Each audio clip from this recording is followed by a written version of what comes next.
January 15th, Saint Paul the First Hermit. Saint Paul was born in Upper Egypt about the year 230 and became an orphan at the age of 15. He was very rich and highly educated. Fearing lest the tortures of a terrible persecution might endanger his Christian perseverance, he retired into a remote village. But his pagan brother-in-law denounced him, and Saint Paul, rather than remain where his faith was in danger, entered the barren desert, trusting that God would supply his wants. His confidence was rewarded, for on the spot to which Providence led him he found the fruit of the palm tree for food, and its leaves for clothing, and the water of a spring for drink. He first designed to return to the world when the persecution was over, but tasting great delights in prayer and penance, he remained the rest of his life 90 years in penance, prayer, and contemplation. God revealed his existence to Saint Anthony, who sought him for 3 days. Seeing a thirsty she-wolf run through an opening in the rocks, Anthony followed her to look for water and found Paul. They knew each other at once and praised God together. When Saint Anthony visited him, a raven brought him a loaf, and Saint Paul said, "See how good God is? For 60 years this bird has brought me half a loaf every day. Now thou art come, Christ has doubled the provision for his servants." Having passed the night in prayer, at dawn of day Paul told Anthony that he was about to die, and he asked to be buried in the cloak given to Anthony by Saint Athanasius. Anthony hastened to fetch it, but on his way back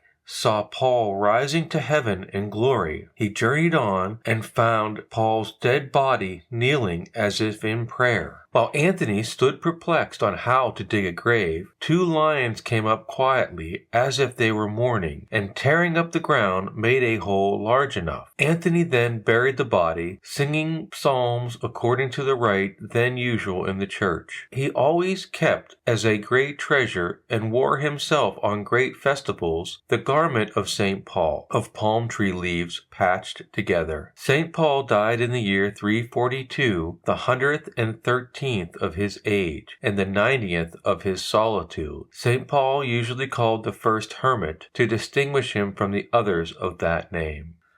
We shall never repent of having trusted in God, for he cannot fail those who lean on him, nor shall we ever trust in ourselves without being deceived.